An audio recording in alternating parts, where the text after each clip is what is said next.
السلام عليكم ورحمة الله وبركاته. أهلا بكم متابعينا الكرام. مباراة المغرب ونيجيريا في نهائي بطولة كأس أفريقيا للسيدات 2025.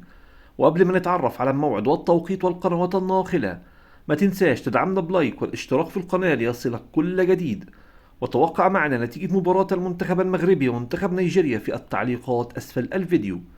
وصعد المنتخب المغربي إلى نهائي بطولة كأس أفريقيا للسيدات 2025 بعد الفوز على غانا بركلات الجزاء الترجيحية، بينما صعد منتخب نيجيريا بعد الفوز على منتخب جنوب افريقيا بهدفين مقابل هدف. واستضيف المجمع الرياضي الامير مولاي عبد الله مباراة المنتخب المغربي للسيدات ومنتخب نيجيريا في نهائي بطولة كأس افريقيا للسيدات 2025.